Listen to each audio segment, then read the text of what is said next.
Muito bem, gente querida, um abraço para vocês, que bom ver todos vocês. Claro, vocês não estão, eu não estou vendo vocês, mas vocês estão me vendo. Eu quero mandar meu abraço carinhoso a todos e também a algumas pessoas queridas, não é? Tem um pessoal lá da Praia Grande e também Mongaguá. Esse nome é difícil de se dizer, é um nome indígena que significa areia pegajosa ou terra pegajosa. Um abraço para Dilma e Saul, também para Márcio e as suas filhas que cantam na igreja muito bem, irmão Paulo. Também a Alicia, que está lá na Austrália, e o Pedro. Quero mandar um abraço também para a Márcia e Maria, são duas amigas. Quero mandar um abraço também para Sandra Valim do Vale e também Alessandra e William. Eu sei que eles estão muito doloridos com a morte do Wagner Valim, certo? Trabalhava na Globo e ele sofreu um infarto fulminante. Eu quero orar por esta família e quero orar também por todos vocês. Vamos orar mais um pouquinho? Querido Pai, nosso Deus, neste momento colocamos nas Tuas mãos a nossa vida, a vida de cada pessoa e também, meu Pai, queremos o batismo do Espírito Santo tão prometido para nós. E nós estamos aqui para reclamar essa Tua promessa. Alcança-nos, por favor. Permita que cada pessoa que aqui está seja abençoada com a Tua presença, a presença do Espírito Santo conosco e dentro de cada um de nós. Nós temos um vazio tão grande que somente alguém do tamanho do nosso Deus pode preencher. Abençoa cada um de nós agora ao estudarmos a Tua palavra, em nome de Jesus. Amém. Amigos queridos, abra sua Bíblia no livro de João, capítulo 15, Evangelho de Jesus Cristo, segundo João, capítulo 15, e o versículo 26, depois a sequência. João capítulo 15, verso 26, diz assim: Quando, porém, vier o Consolador, que eu vos enviarei da parte do Pai, o Espírito da verdade, que dele procede, esse dará testemunho de mim. E diz mais: E vós também testemunhareis, porque estáis comigo desde o princípio. Agora, no capítulo 16, versículo 7, diz assim: Mas eu vos digo a verdade, convém que eu vá, porque se eu não for, o Consolador não virá para vós outros. Se porém eu for, eu vos enviarei. Veja o versículo 13, que maravilha. Diz assim, o 12 diz: Tenho ainda muitas coisas para dizer para vocês, mas vocês não podem suportar agora.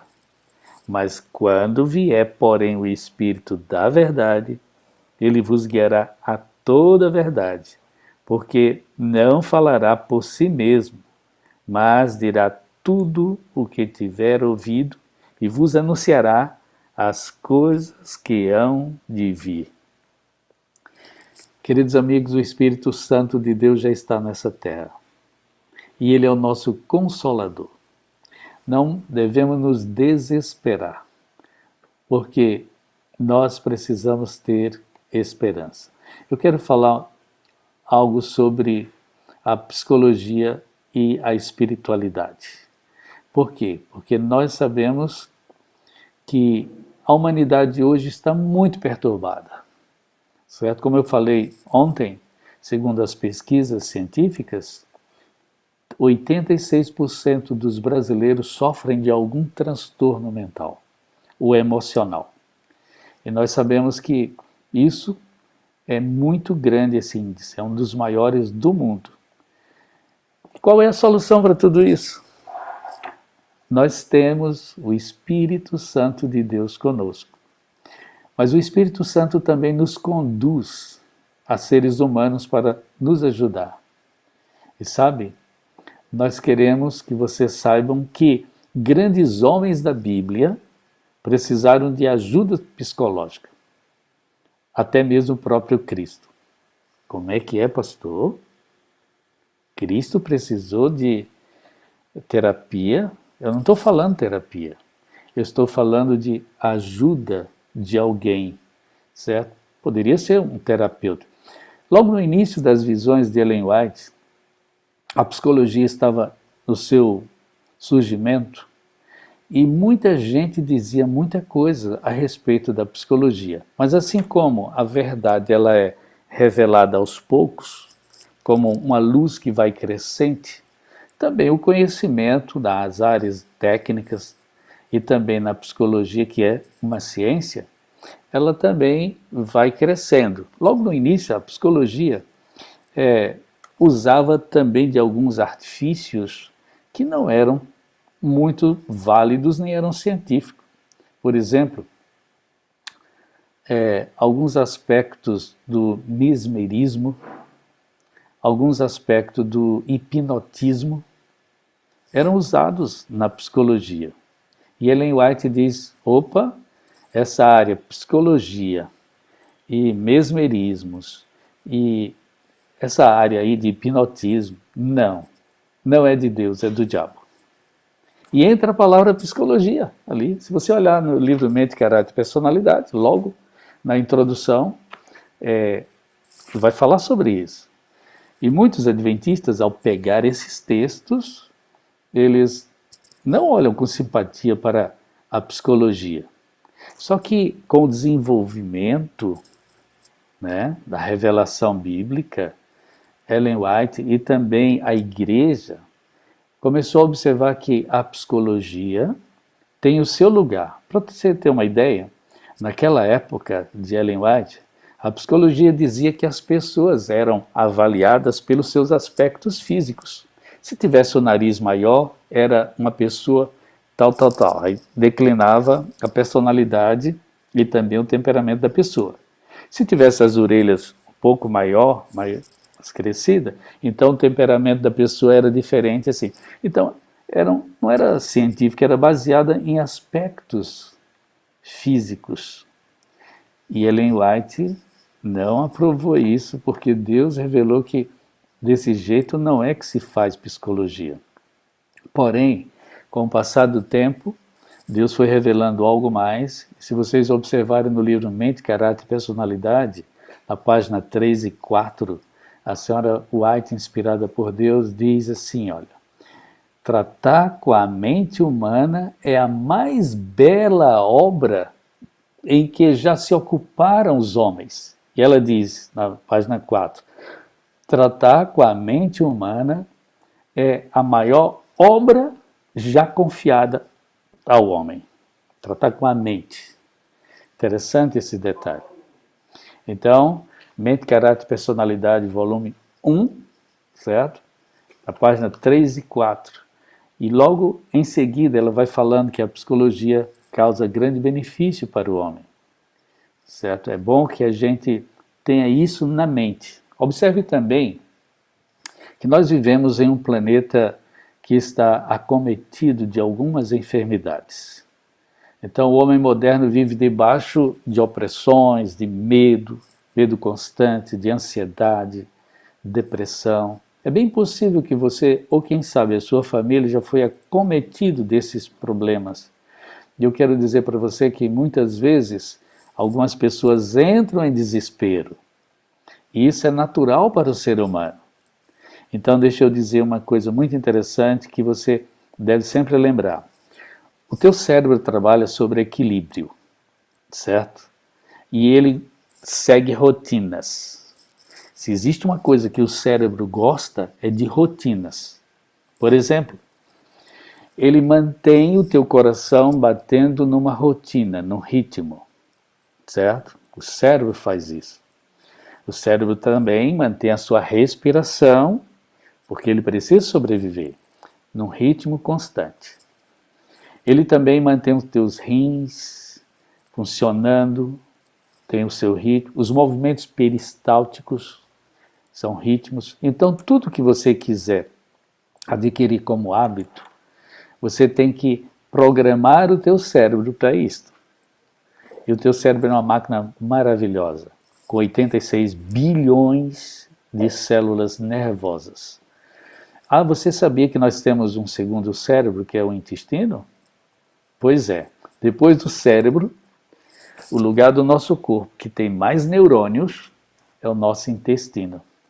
Tem muita gente controlada pelo seu segundo cérebro. E amanhã nós vamos ver que nós temos um terceiro cérebro. Eita, pastor, nós temos 3 cérebros? Pois é. E depois nós vamos ver algumas coisas interessantes. Mas eu quero me deter sobre a obra do Espírito Santo na área cerebral. Antes, eu quero dizer também para você, querido amigo e amiga, que estresse, ansiedade e depressão não são doenças.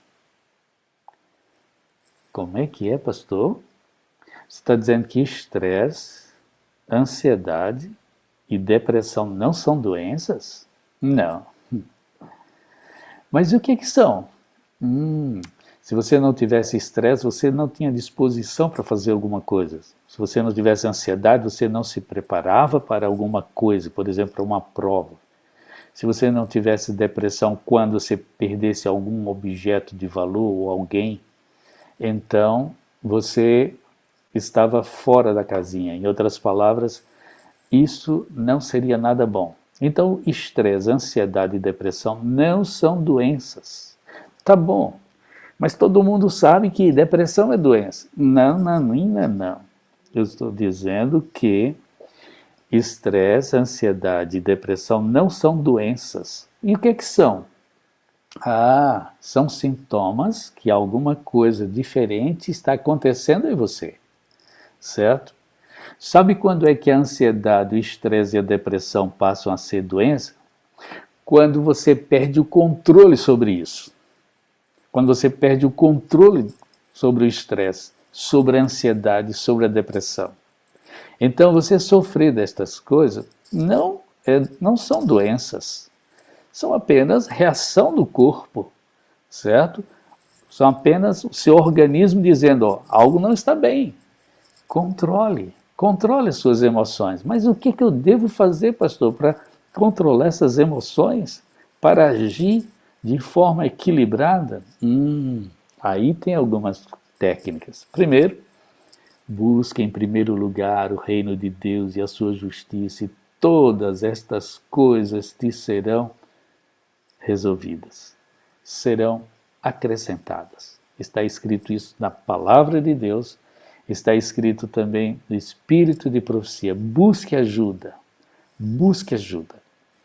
E busque ajuda em Deus, esse é o nosso primeiro caminho. Mas vamos supor que Deus está dizendo, olha, espere um pouco. Então, o segundo caminho que nós devemos buscar é exatamente o espírito de profecia. Vamos ver o que Deus revelou na palavra de Deus sobre isto, sobre estresse, sobre ansiedade, sobre depressão, que a senhora White escreveu mais sobre saúde do que sobre qualquer uma outra coisa na vida. Vamos verificar o que Deus revelou no espírito de profecia, gente, e vamos praticar, certo?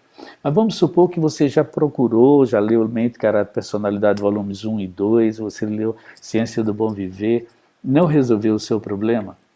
Recomendo agora que você busque um profissional, busque um psicólogo, certo? Um psicólogo de confiança da família, de confiança seu, que seja cristão.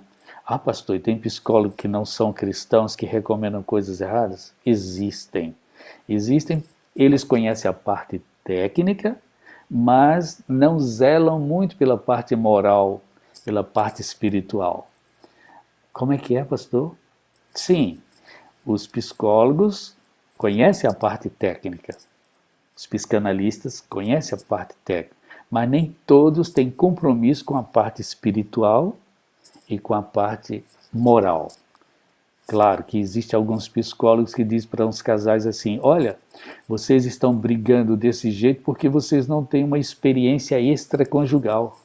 Experimenta, para quem sabe você se dê bem com alguém lá fora. Esse tipo de conselho psicológico não é bom. Não tem o apoio moral de Deus. Nós precisamos lembrar que a palavra de Deus, ela é a base segura para a nossa relação psicológica, relação mental. Então não esteja ansioso demais, não esteja estressado demais, não esteja depressivo demais, porque você pode perder o controle. Mas pastor, e como é que a gente faz?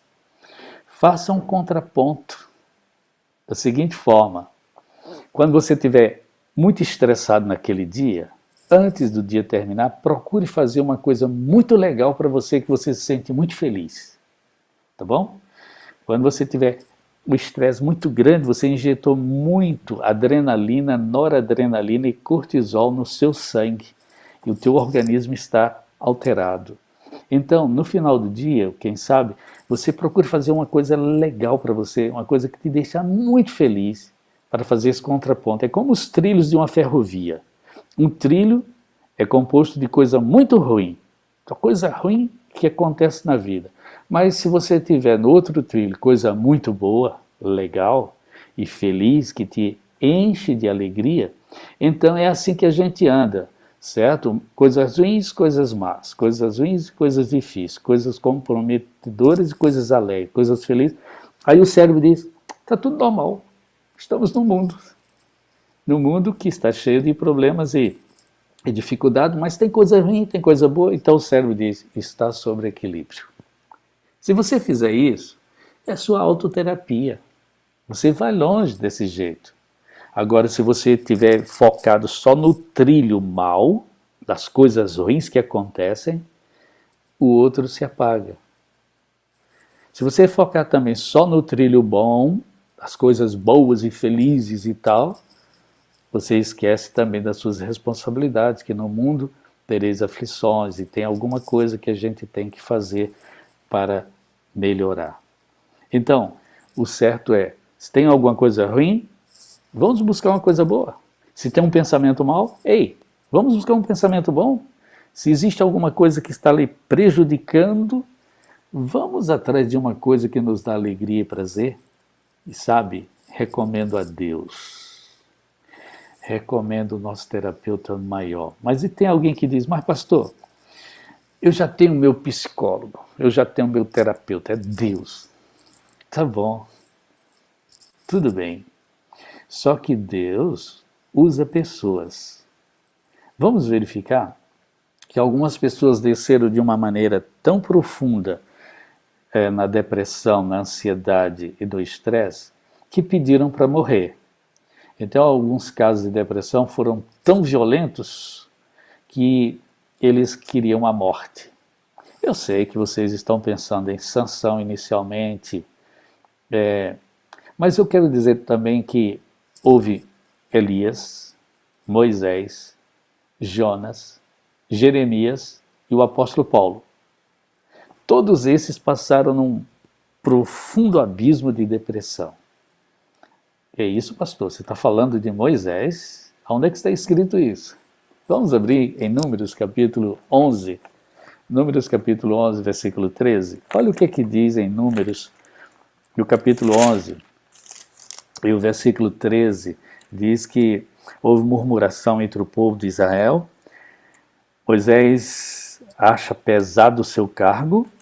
E no capítulo 11 de Números, versículo 13, diz assim: donde teria eu carne para dar a todo esse povo? O povo está querendo carne. E eu digo, será que o povo hoje quer carne? Quer saber de uma coisa? Tire a carne da sua cozinha hoje. Tire a carne de todas as pessoas hoje. E vocês vão ver o que vai acontecer. Tem gente que não passa sem carne. E o povo queria carne. Olha o que eles fizeram. Pois chora diante de mim, dizendo, dá-me carne, que possamos comer. Povo chorando por carne. Será que se eu tirar a carne de vocês hoje, vocês vão ser diferentes? Vão agir diferentes? Dá-me carne. Versículo 14 diz: eu sozinho não posso levar todo este povo, pois me é pesado demais. Se assim me tratas, mata-me. Mata-me de uma vez, eu peço. Se tenho achado favor aos teus olhos, e não deixes ver a minha miséria. Moisés pedindo para morrer. E essa não foi a única vez que Moisés passou por uma depressão ou um momento como este de estresse. Sabe? Você lembra que quando Deus queria matar o povo e Moisés intercedeu e diz: se você vai matar esse povo, mate a mim. Risca meu nome até do livro da vida, do teu livro. Então, eu prefiro morrer. Poxa vida, Moisés passou por um bocado, um perrengue danado. Elias também, 1 Reis, capítulo 19, versículo 4, ele pediu para si a morte. Basta, Senhor. Jonas 3 vezes pediu para morrer. Vamos ler isso em Jonas, para ver se realmente Jonas pediu para morrer. Em Jonas, capítulo 4, versículo 3 e também o versículo 8, observa como Jonas, o profeta que fugiu, ele realmente não estava contente com a vida, porque Deus estava sendo bom. Interessante, um profeta desejando morrer, por quê? Porque estava querendo ser bom, estava querendo, ou melhor, Deus estava querendo ser bom com o povo que ele estava pregando, que Jonas estava pregando. Aqui no livro de Jonas, no capítulo 3, abra aí a sua Bíblia, eu vou esperar, ele é perto de Obadias, certo? Tem Malaquias, depois Jonas. Jonas capítulo 3, eu quero ler inicialmente o capítulo 4, versículo 3. Diz assim: peço-te, pois, ó Senhor, tira minha vida, porque melhor me é morrer do que viver. Essa é a primeira vez. O versículo 8 diz assim, e nascendo o sol, Deus manda um vento calmoso, oriental. O sol bateu na cabeça de Jonas de maneira que desfalecia, pelo que pediu para si a morte, dizendo: melhor me é morrer do que viver. Segunda vez. Agora vamos ler o versículo 9. Então Deus perguntou a Jonas: é razoável essa tua ira? Porque, por causa da planta? Ele respondeu: é razoável sim, a minha ira até que eu morra, até a morte. Olha, pela terceira vez, que coisa. Existia também Jó, quando estava atribulado, cheio de problemas, ele pediu a morte.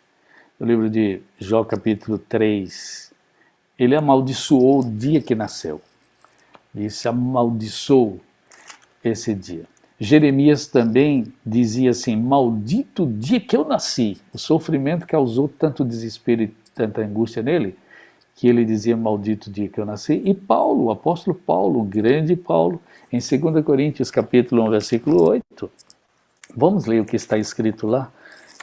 Os homens de Deus, os grandes homens de Deus, passaram também tribulações e problemas, e Paulo, em 2 Coríntios capítulo 1, verso 18, diz que ele passou dificuldades ao ponto de morrer. Capítulo 1, verso 18. 2 Coríntios, ele diz assim: sobreveio tribulações acima das nossas forças, a ponto de desesperarmos até da própria vida. Sim, agora eu quero que você abra sua Bíblia em Mateus capítulo 26, 36. Mateus capítulo 26, versículo 33. Vamos ver um outro personagem que passou muitas dificuldades, muito sofrimento, e ele disse que ia ficar triste até a morte. Observe quem é esse personagem. Mateus capítulo 26 e o verso 36. Diz assim: em seguida, foi Jesus com eles a um lugar chamado Getsêmane e disse a seus discípulos: assentai-vos aqui enquanto eu vou ali orar. E levando consigo Pedro e os dois filhos de Zebedeu, começou a entristecer-se e angustiar-se. Agora é Jesus. E ele levou os terapeutas com ele. Poderia chamar de terapeutas? Não sei, talvez. Mas alguém que Jesus esperava que tivesse condição de ajudá-lo. Então Jesus chamou esses porque era mais próximo dele.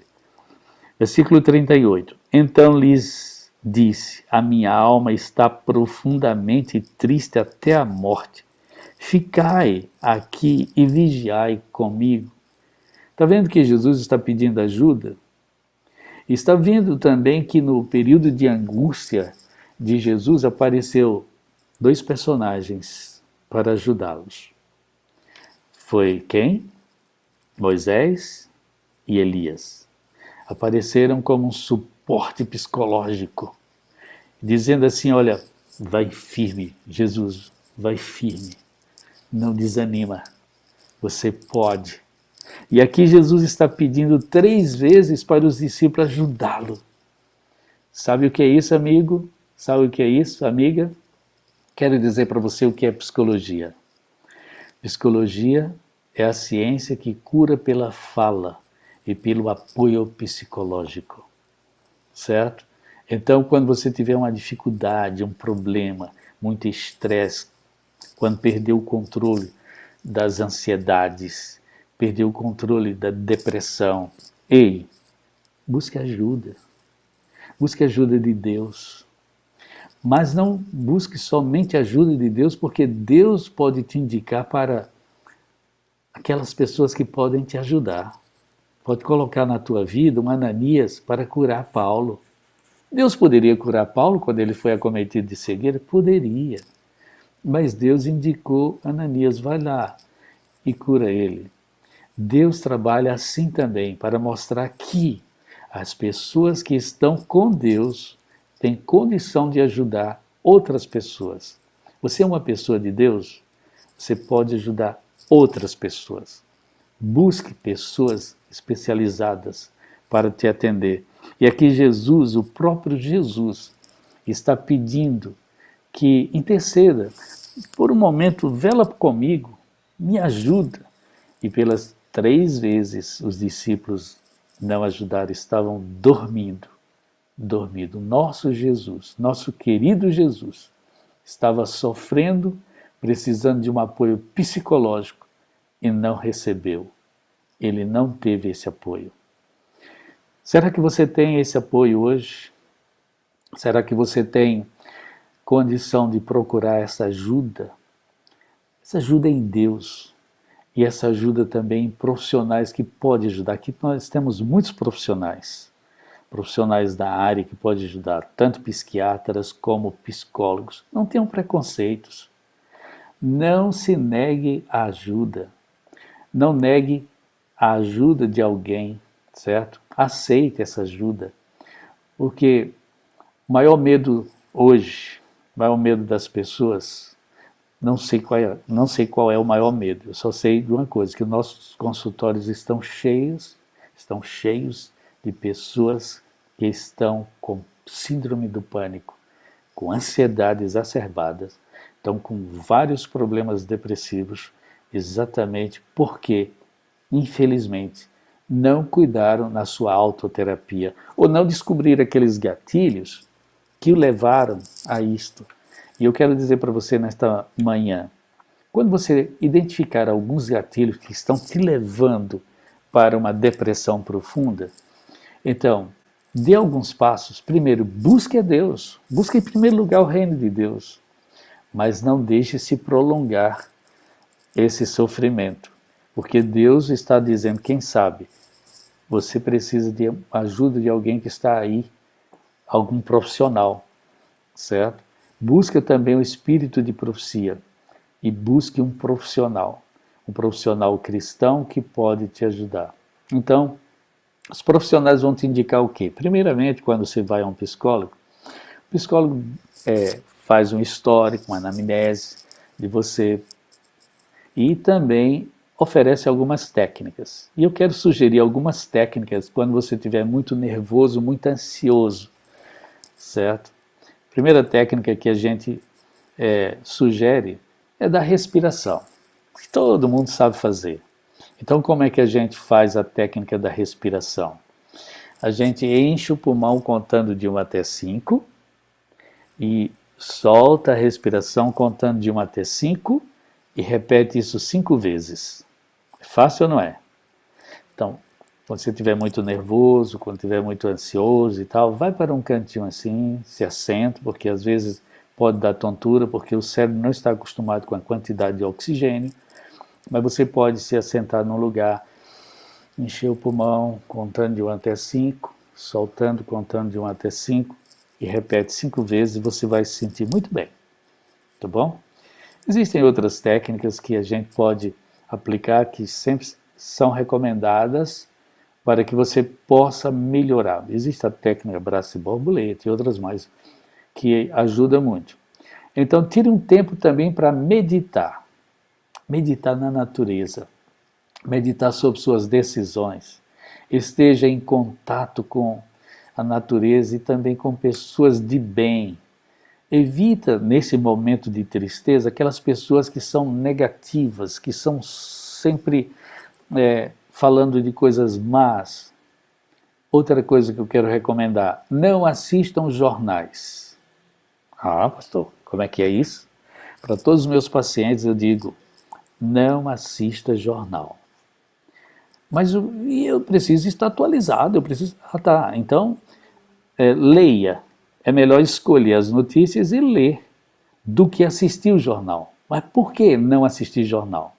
Primeiro, muitas das notícias são encomendadas, são fantasiosas. Segundo, junto com a notícia vem o emocional, vem a música, vem aquela danação, aquele atropelo, aquelas coisas, e isso dá uma injeção de depressão em você.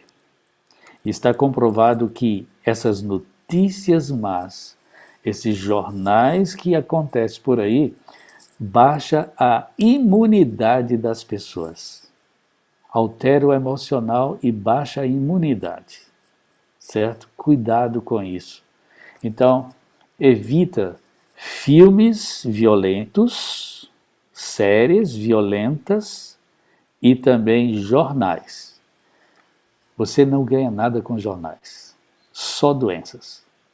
Pode ler a notícia se você quiser estar atualizado, mas não assiste, não recomendo. Ok, você também pode desligar o seu celular nos horários mais especiais da sua vida, por exemplo, hora de comer, todos à mesa, desliga o celular, deixa lá no outro quarto, é o momento da família, não permita que o celular atrapalhe. Você sabia que um dos maiores medos dos jovens hoje é ficar em silêncio? Desliga o celular de um jovem para tu ver a inquietação. Desliga o teu celular por um dia, faz um jejum para tu ver como você vai ficar. Deus quer que você fique em silêncio com Ele. Fica em silêncio, em meditação. Se aquele texto hoje fosse escrito, filho meu, dá-me o teu coração, talvez o profeta escreveria assim, filho meu, dá-me o teu celular, para você meditar. Nada contra o celular, um instrumento bom, mas tem causado muito estresse, muitos problemas. Existe até uma ciência hoje chamada nomofobia. Já ouviu falar em nomofobia? Nomofobia é medo de ficar sem o celular, medo de ficar fora da mídia, fora do alcance. Nomofobia. Faça uma pesquisa sobre isso. Desligue o celular e ligue-se com Deus. Saúde emocional irá progredir imensamente se você cuidar da sua saúde mental. Então, cuide da saúde mental. De que forma, pastor? Tudo isso que a gente está falando, mas você também precisa de uma orientação profissional. Deixa eu dizer uma coisa para vocês. Existe hoje inteligência espiritual. O que é inteligência espiritual, pastor? Bem, nos anos de 1912, houve um cientista chamado Stern. Ele inventou o QI, que é o quociente de inteligência, certo? Eu sei que muita gente aqui lembra e fazia um teste, dizia que as pessoas que têm um QI elevado, até 90, de 90 abaixo o QI é medíocre, quem tem de 90 abaixo. Quem tem de 90 a 120 é uma pessoa normal, e que tem acima de 120 é uma pessoa dotada, superdotada, com capacidade excepcional, o gênio. Mas, depois da década de 90, em 1990, houve a famosa inteligência emocional. A inteligência emocional, o Daniel Goleman, ele dizia o seguinte, que bastava uma pessoa ser um gênio, ele dizia assim, que não bastava a pessoa ser um gênio, se não soubesse lidar com as emoções. E ele dizia, que adianta uma pessoa ser tão inteligente, com um QI tão elevado, mas se ele é um cavalo batizado, que machuca todo mundo, você não é um cavalo batizado, né? Que dá coice em todo mundo. Então, nós precisamos lembrar que precisamos ter inteligência emocional. Mas só que agora, no século XXI, surgiu uma outra inteligência, que é a inteligência espiritual. E em vez deles colocarem porque o que é inteligência emocional, eles colocaram o QS, porque vem na palavra inglesa, certo? Spiritual. Então, Diane Zohar, ela que criou a inteligência espiritual, ela usou a terminologia, o símbolo do QS, inteligência espiritual. E ela afirma que essa é a terceira inteligência que existe no mundo. E ela diz que nós temos um ponto de Deus no ser humano. No cérebro humano existe um ponto de Deus. Ah, pastor, e qual é o ponto de Deus? Aonde é que fica? E ela diz que fica ao lado da orelha, assim, certo?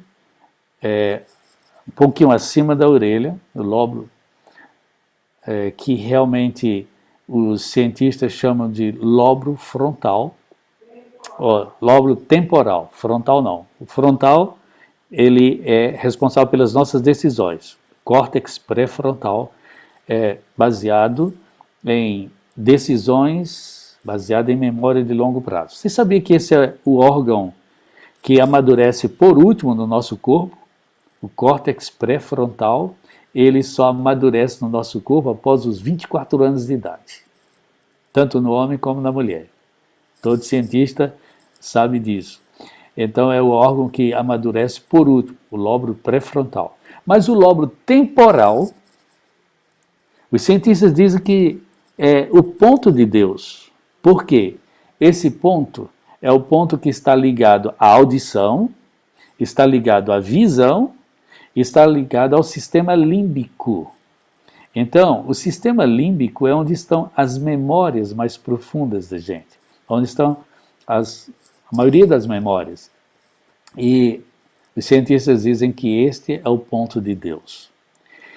E essa cientista também, que o esposo é psiquiatra, e ela é uma grande escritora também, ela é física e etc, etc, tem muitas formações, americana. Ela criou algumas ideias com relação à qualidade da inteligência espiritual. Veja se você tem alguma dessas qualidades comuns às pessoas que têm inteligência espiritual. Primeira, praticam e estimulam o autoconhecimento profundo. O autoconhecimento é quem eu sou realmente, O que me estimula a levantar de manhã? O que me motiva a fazer coisas todos os dias? Quem eu amo? Eu amo de verdade? Se você responde essas perguntas positivas, você tem o primeiro ponto da inteligência espiritual. Segundo, pessoas que têm inteligência espiritual, elas são conduzidas por valores humanos, são idealistas e creem na vida. Elas respondem as seguintes perguntas: meus valores estão no dinheiro? Tenho certeza dos meus valores? Conheço realmente o que eu quero? Quem conduz a minha vida? Eu ou os outros? Você tem tudo o que merece no momento? Meus valores estão centrados somente em mim ou nas pessoas no meu próximo também? Terceiro, pessoas que têm inteligência espiritual, ela tem capacidade de encarar desafios e utilizar adversidades a seu favor. Veja, utilizar adversidades ao seu favor. E responde algumas perguntas. Sou resiliente? Sou forte ao encarar um problema? Desisto facilmente? Sou maleável em meus conceitos? Aprendo com meus erros? Quarto, as pessoas que têm inteligência espiritual, elas são holísticas. Elas têm a visão do todo integrado e percebem também a unidade. Responda as seguintes perguntas. Eu defendo uma compreensão abrangente das ocorrências da minha vida e também das pessoas ao meu redor. Defendo a harmonia entre as pessoas. Tenho um senso do todo em minha vida ao olhar para mim. Quinto, celebra a diversidade como fonte de beleza e aprendizado. Ela responde as seguintes perguntas. Aceito o ponto contrário? Aceito. Trabalho bem com a oposição dos outros? Tenho aprendido a conversar discordantemente? Sei lidar com pluralidade? Pluralidade, essa palavra é meio difícil. Sexto, tem independência de pensamento e comportamento. Responda a seguinte pergunta. Mudo meus paradigmas? Sou fiel a minhas crenças de vida? Meus valores são inabaláveis? Coloco meus pontos de vista em uma nova perspectiva? Tenho equilíbrio de comportamento? Sou livre? Deixo-me influenciar facilmente ou não? Sétimo, pergunta sempre por quê e para quê. São agentes de transformação. São agentes de transformações. E respondem, fecho-me a uma ideia, o argumento, sem dar chance de conhecer outros pensamentos? Responde também, sou curioso em conhecer novas possibilidades? O novo me atrai? Tenho avaliação de pensamentos positivos? Fico preso a pensamentos negativos? Oitavo, tem capacidade de colocar as coisas e os temas num contexto mais amplo. Por exemplo, analisa um contexto com a mente aberta, faça um esquadrinhamento notável de uma situação, ajo com coerência, analiso todas as possibilidades antes de tomar uma decisão, procuro variar os conteúdos que assumo para a minha vida. 9. Tem espontaneidade de gestos e atitudes e são equilibradas emocionalmente. E responde, tenho influência em minha atitude, controlo minhas emoções, sou voluntarioso com as necessidades do próximo, sei comandar meu desespero, sei como anda meu destempero, o meu comportamento. Isso aí chama-se equilíbrio emocional. Sou simples e humilde em meus relacionamentos. E 10º e último diz, pessoas que têm inteligência emocional e inteligência espiritual são sensíveis, fraternais e compassivos. E responde, sou carinhoso com os meus pais? Sou carinhoso com a minha família? Amo a minha família?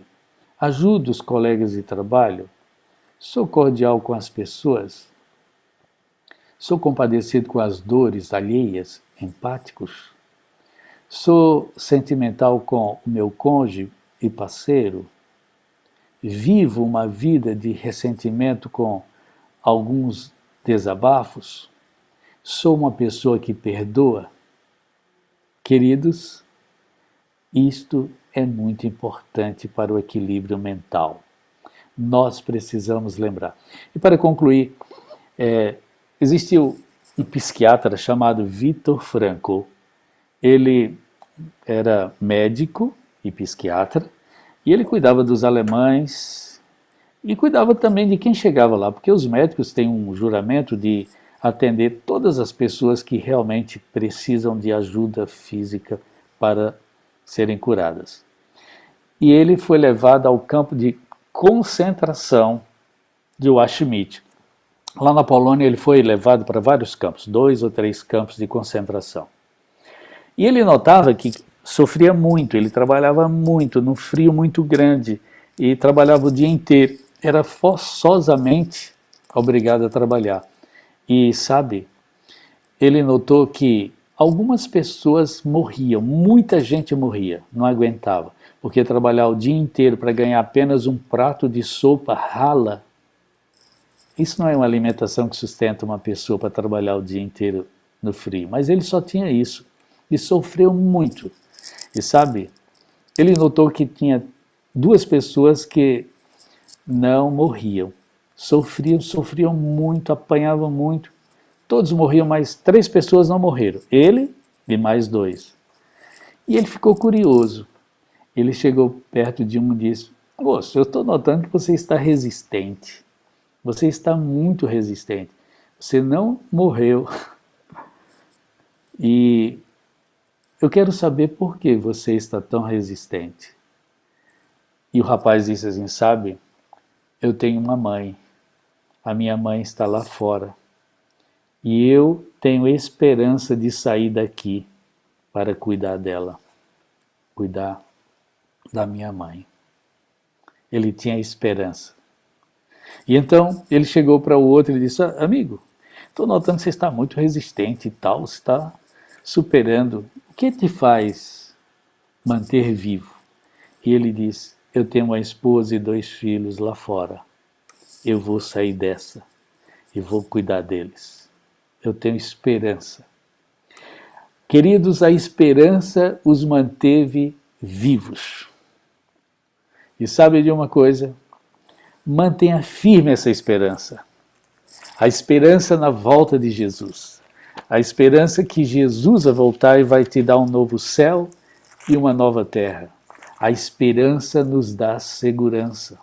Por isso que lá em 1 Coríntios 13:3 diz, agora pois permanecem. O que permanece é o que, queridos?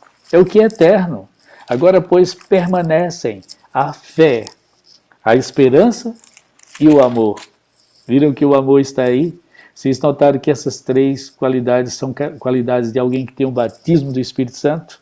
A fé, a esperança e o amor vão permanecer. Moisés também dizia, permaneceu firme, lá em Hebreus capítulo 11, como que vendo invisível. Como que vendo invisível.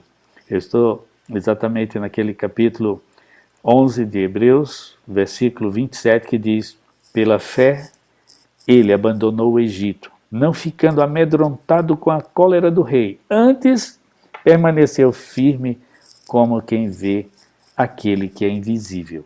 Se vocês observarem o versículo 31, diz que muitas mulheres receberam pela ressurreição os seus mortos, alguns foram torturados e etc. Sofreram, mas permaneceram firmes.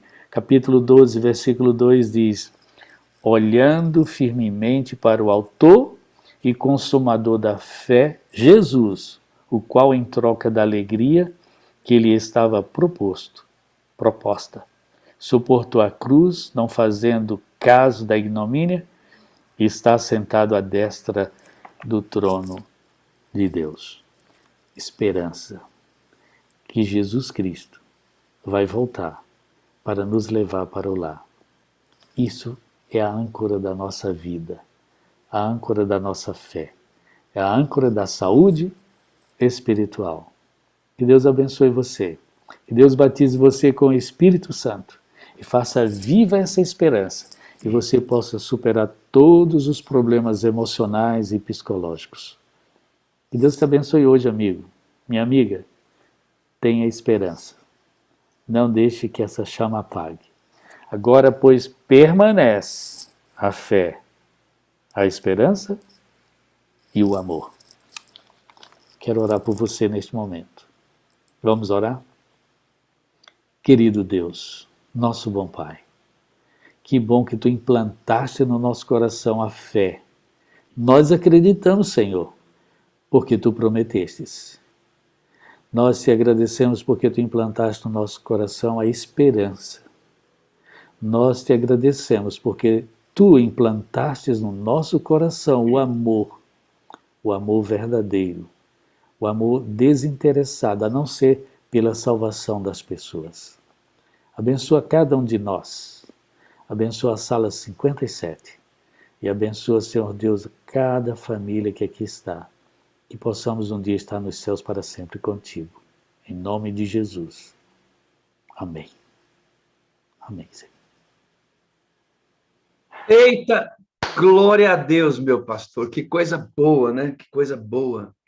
Pensar em Jesus precisando de ajuda, né? Humanidade total dele, né? 100% homem e ao mesmo tempo 100% Deus, único exemplar, né? E quando a gente pensa nesse tipo de ajuda, que a gente vai para o significado da palavra psicologia, né, pastor? É a ciência que trata dos estados e processos mentais do comportamento do ser humano e de suas interações com o ambiente físico e social. Jesus precisava de ajuda mental para orar. Isso é a palavra psicologia, né? Precisava disso. É legal demais, pastor, saber que temos um Deus que sabe do que passamos. Eu gostaria que as pessoas, pelo menos, lessem um pouquinho mais sobre isso. Lê o livro Mente, Caráter e Personalidade. Lê-se também alguns livros técnicos. Isso faz muito bem a gente estar atualizado. Em vez de assistir os jornais, lê esses livros, né, pastor? Isso vai ajudar tanto e vai ajudar a fortalecer a mente e a espiritualidade. Quero desejar inteligência espiritual para todos vocês. A inteligência espiritual, pastor, assim, o senhor me corrige, o senhor é especialista nessa área, sabe, da psicologia, mas eu tenho percebido, pastor, que há pensamentos autônomos na cabeça da gente. Coisa que vem na cabeça da gente que a gente não quer pensar sobre isso. São pensamentos. O suicida, por exemplo, quando ele pensa em se matar, são vozes dentro da cabeça dele atormentando a vida daquele ser humano. Quem está em depressão no quarto, eu não quero sair daqui, eu quero morrer, eu quero... Por que você... A irmã estava aqui falando para a gente que ela estava na rua e ouviu uma voz cruzando a mente dela. Por que você não tira a sua vida? Você não vale nada. São disparos mentais que eles precisam ser controlados. E aí eu estou usando, pastor, uma técnica comigo mesmo. O senhor diz que a gente tem que se autoconhecer, né? Uma parte da inteligência emocional, de que Jesus, quando ele tentado sob circunstâncias difíceis, que o inimigo veio atacar, ele disse assim, eu não tenho nada com ele não tem nada dele em mim. Então, quando pensamentos que não são oportunos, alinhados à palavra de Deus, que são pensamentos destruidores que passam pela minha cabeça, que passa pela sua também, amado. Sabe o que eu tenho dito? A mesma coisa que Cristo disse. Eu digo para mim mesmo, pastor, essas coisas não têm nada a ver comigo. E vou rejeitando esses pensamentos. E o Senhor disse, o cérebro gosta de rotina. Se nós rejeitarmos esses pensamentos sistematicamente pelo poder do Espírito Santo, eles desaparecerão ou serão controlados. Com certeza, meu pastor. Inclusive, nós precisamos lembrar que esses pensamentos recorrentes não somos nós, não faz parte de nós. Pensamentos são ideias. Pensamentos são apenas ideias que fluem na nossa mente, que você não pode se apegar a ele, principalmente se ele é negativo. Substitui por um positivo, certo? Substitui por um positivo imediatamente. Lembre-se daquele andar, certo? Positivo, negativo, e o cérebro vai dizer, tudo normal, beleza, a vida é assim. Então, quando vier um pensamento positivo, coloca um mais positivo ainda. Agora, quando vier um negativo, substitui pelo um positivo, certo? E não se apega ao passado. Amanhã nós vamos verificar como a gente vencer alguns problemas que são recorrentes na nossa mente, que não quer sair da nossa mente, certo? Nós precisamos saber essa técnica, descobrir esses gatilhos e usar nossa autoterapia, certo? Fazer uma terapia própria. Você precisa descobrir algumas coisas que vai te fortalecer na sua autoterapia. Legal aqui, pastor, uma adoradora que está conosco, ela disse assim, lembra da menininha, da Nath, que tem a Bíblia decorada, muitos textos? Aí vem o objetivo do manual de estudos que temos, que tem o verso para memorizar, pastor. Nós temos que ter porção das escrituras decoradas, porções de inspiração, e na hora que o pensamento negativo vem, substitua o pensamento negativo pelo poder da palavra. Existe um texto da Bíblia mentalmente, decore a palavra e lute contra os seus pensamentos negativos com o poder da palavra, pastor. Isso, meu pastor. E o psicólogo vai ajudar e o psiquiatra também. Quem toma medicamentos para ajudar a pensamentos recorrentes e etc, etc, o sofrimento, não deve parar, viu? Só quem deve autorizar o parar de tomar medicamento é o médico que está acompanhando, porque alguns medicamentos causam efeito adverso ou efeitos colaterais quando você para de uma vez. Então, quem está nos escutando neste momento, né, pastor, e toma algum medicamento, quem prescreve é o médico e quem faz o desmame também é o médico. Tá? Não faça por conta própria ou porque algum amigo falou. Não, por favor, acompanhe o que é científico, porque isso também é encomendado por Deus, é recomendado por Deus. Procura um especialista. Tudo bem? Eita, coisa boa. Domingo, pastor, domingo eu estou aqui acessando contatos, o senhor está falando sobre espiritualidade, a psicologia, nossa mente, como todo esse processo espiritual. Domingo eu quero ter aqui na sala um médico, pastor, que vai nos ajudar a entender como é que a depressão, o estresse, o pânico acontece cientificamente, um processo mental. O que acontece nos neurônios, nas sinapses, no funcionamento do cérebro, que gera a depressão. Então, essa é a parte científica do nosso estudo, o senhor está na parte espiritual do nosso estudo. E aí nós vamos casar direitinho, tudo isso com o médico falando domingo aqui para a gente sobre como é cientificamente a depressão e essas patologias, doenças dentro da mente da gente, né? E pastor, tá bom, hein? Deus abençoe, amigo. Tá gostoso esse negócio. Deus te abençoe, viu, amado? Muito Amo obrigado. vocês. Amo Amém. vocês. Amém. Hein? Coisa boa isso, hein? Louvado seja Deus, você ter pessoas com capacidade, experiência cercando você para a realização das atividades é sempre muito prazeroso.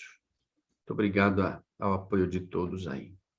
Vamos avançar. Esse tema ele é muito amplo, muito vasto, mas precisa de conhecimento, né? Você precisa saber o que está acontecendo com você para lidar com você mesmo. É um mundo desafiador, sabe?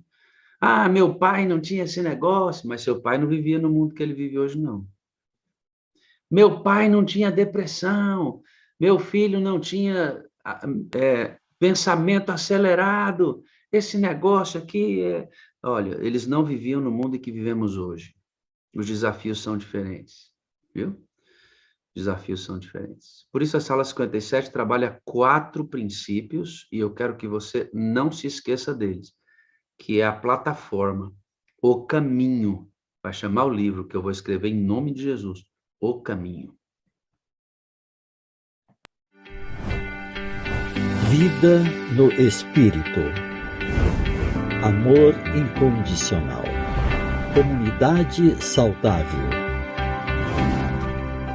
Missão atrativa. Sala 57. Estamos em movimento. Deus não usa ninguém na estática, viu? Darlison Giovanni, estática é estar parado, né? Deus não usa pessoas paradas, né? Deus só nos usa em movimento porque é o processo que ele mesmo dispara. Movimento. O vento sopra onde quer e ouves a sua voz. Tá vendo o movimento dele? É isso aí.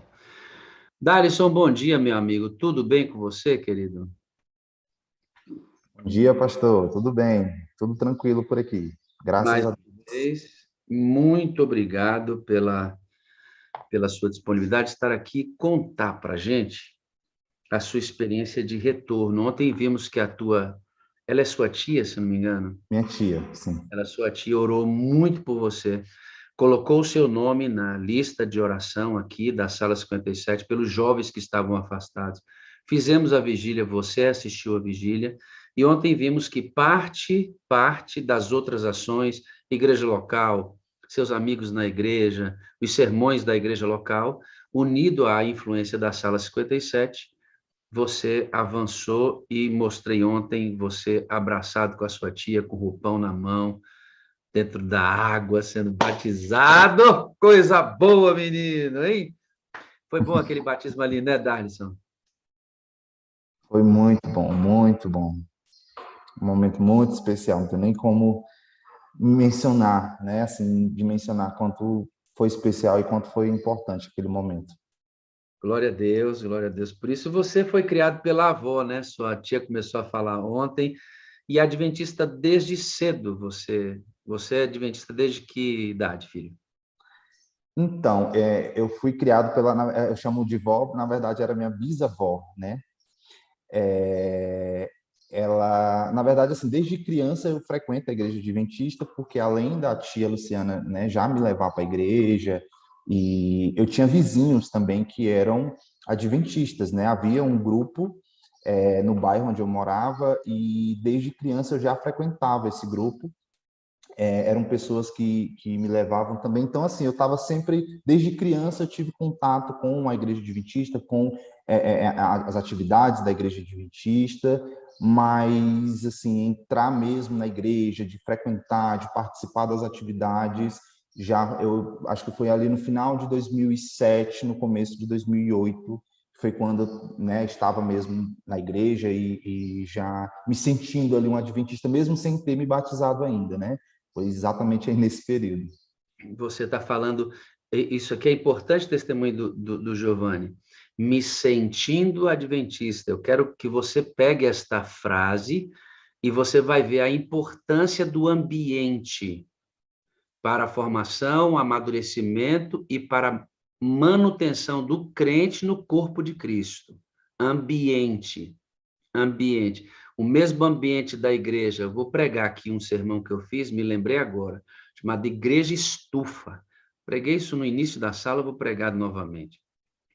Daqui a pouco você vai passar na história, você vai ver como o ambiente é determinante na história do Giovanni e na sua vida também. Giovanni, uma coisa me chama a atenção, quando você foi criado pela sua bisavó, Sim. cara, que coisa incrível isso. Eu não conheço meus avós, para você ter ideia. Nem da parte do meu pai, nem da parte da minha mãe. Eu não tive essa alegria. A Hannah está tendo contato com os avós dela, e eu fico muito feliz da parte da minha sogra, né? Minha sogra, a avózinha dele, o meu sogro, Eu já não tenho mãe e nem conheci meus avós. Mas por que eu estou falando isso? Giovanni, uma das grandes maneiras um dos grandes critérios usados para a formação das sociedades, da mentalidade da sociedade que nos antecederam, vem do aspecto do mais novo ouvir o mais velho. O mais novo ouvir o conselho dos mais velhos. Se assentar com os mais velhos. Tem um grupo, Giovanni, que eu sou apaixonado na igreja. Você não tem noção o tanto que eu amo esse grupo. É o grupinho dos irmãos que já são anciãos, anciãs, idosos mesmo, sabe? Você senta perto dessa galera, Giovanni, é cada história, mano. É cada história que vale um livro. Vale um livro. Porque eles contam para você como é que eles superaram problemas que você vai ter. E aí, ali está, assim, é um lugar de sabedoria. Mas hoje tem uma ideia, né, de que é cada um por si e que velho é para ser descartado.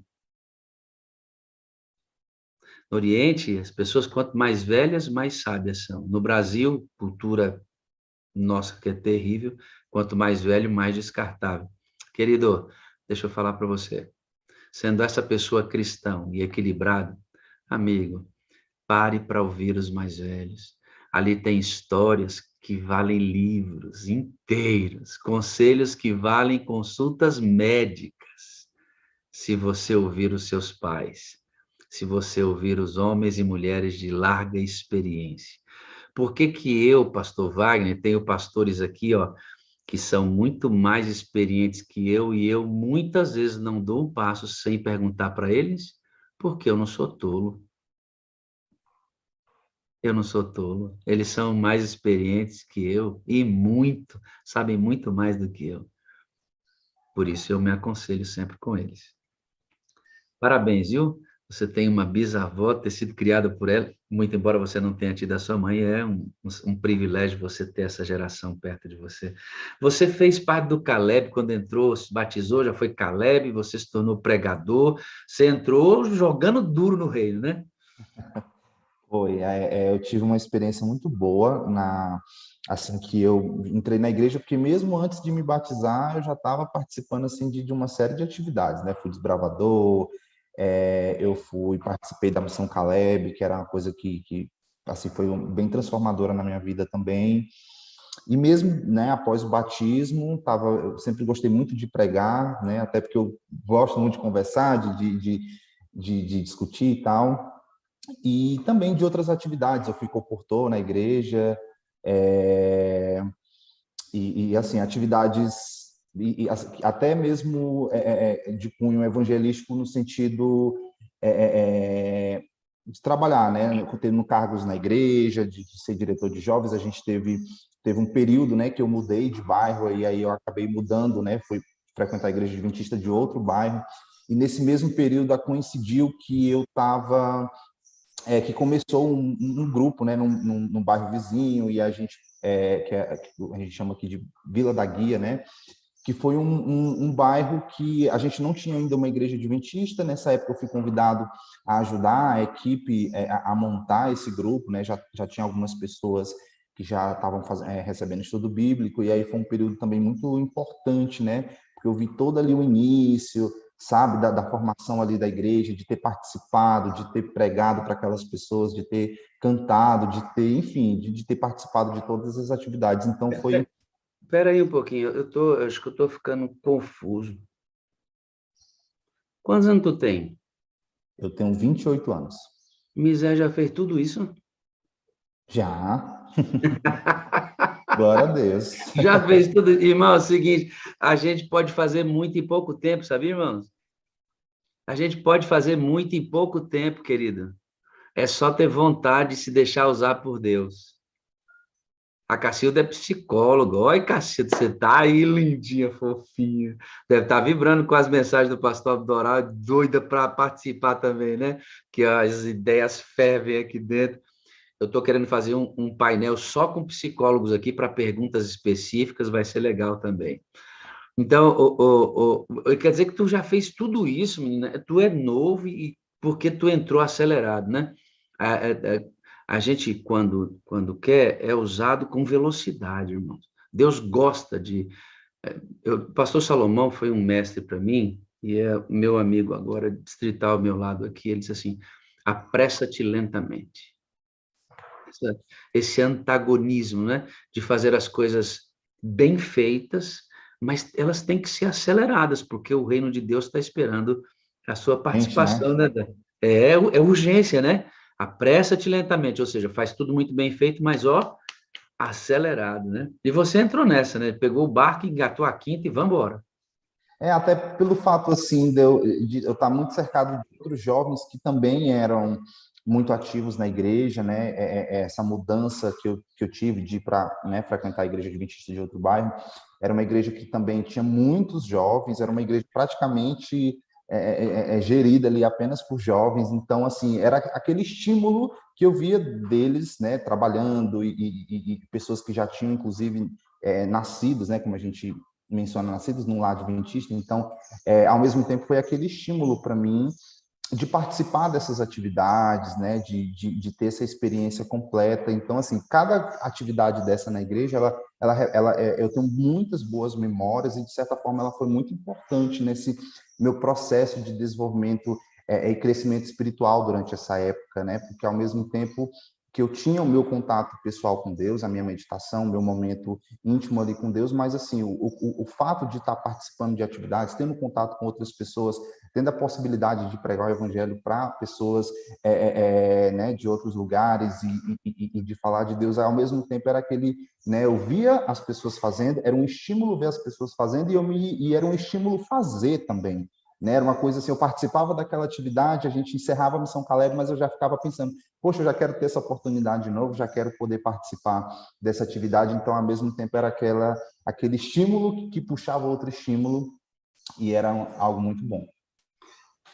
Giovanni, eu vejo na sua experiência, veja, você está falando de ambiente, você vai crescer com a bisavó, totalmente inserido nesse contexto adventista, chega na fase do batismo, igreja já quase que toda de jovens, um ambiente forte, você acha que esse contato, este ambiente foi determinante para o seu batismo e para a sua decisão de dizer, vou ser adventista e vou viver esse estilo de vida.